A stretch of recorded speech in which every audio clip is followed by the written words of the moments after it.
within the sacred orature of the Yoruba diaspora, we have an amazing story called Osheotura. Okay. And in Osheotura, what happens is all these deities come down from the heavenly realm onto the planet Earth, right?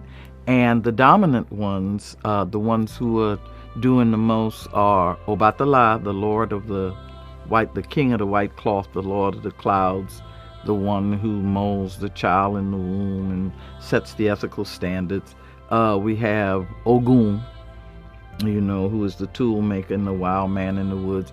And we have Shango, who is the Lord of the Flame and political organization and the ego of the human being. Okay. And they come down with Oshun, who is the goddess of love and sweet water and sensuality and compassion and all of that. And in the folklore, when they start out trying to create the world, one of the male deities makes some comment to the effect that they really don't need Oshun. Okay. And she's very sensitive to insult, by the way, So Oshun decides, oh, well, you'll see. And she goes and she sits on the moon and spends time looking in the mirror and powdering her face, And while she does that, all the sweet water on the earth dries up. And they can't do nothing. They can't build no houses. They can't make no tools. They can't grow no food. They can't create nothing. Nothing is working because love has left the planet. Okay? And when they realize that nothing is working, they run back up to Olodumare, the one who owns the whole spectrum of the rainbow, the owner of the day. And they complain. What you sent us down here for if we can't accomplish nothing, right? And Olodumare says, somebody's missing from this crew that I sent down there. Where is Oshun? And the comment was made, well, who needs her?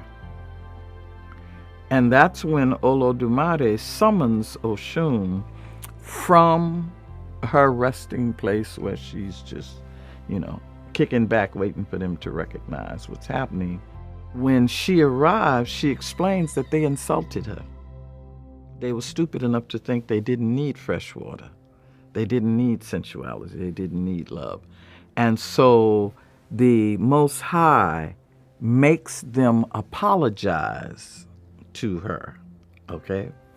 And I love this part. In the Odu, it says, she accepted their apology and she told them, don't let it happen again. Okay.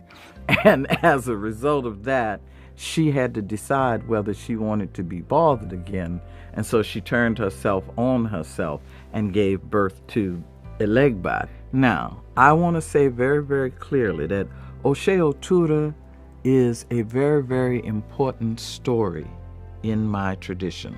All of the stories we see, when they hit the tray, when they arrive in front of us, we look for the manifestation of the story around us. To have Oshun leave us is a very, very dangerous thing, okay? And we see it in things like fracking. What's happening to our water supply? We see it in things like the way that they are raping the queen bee. Honey is sacred to Oshun.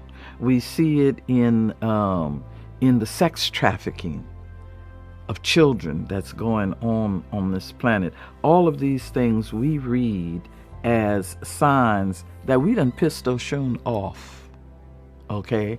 And so for the last 10 or 12 years, there have been priests all over the world going to the river, going to places where the river's dry, and making offerings and begging Oshun to come back to us. All of this is about wanting to recognize the power of the divine feminine.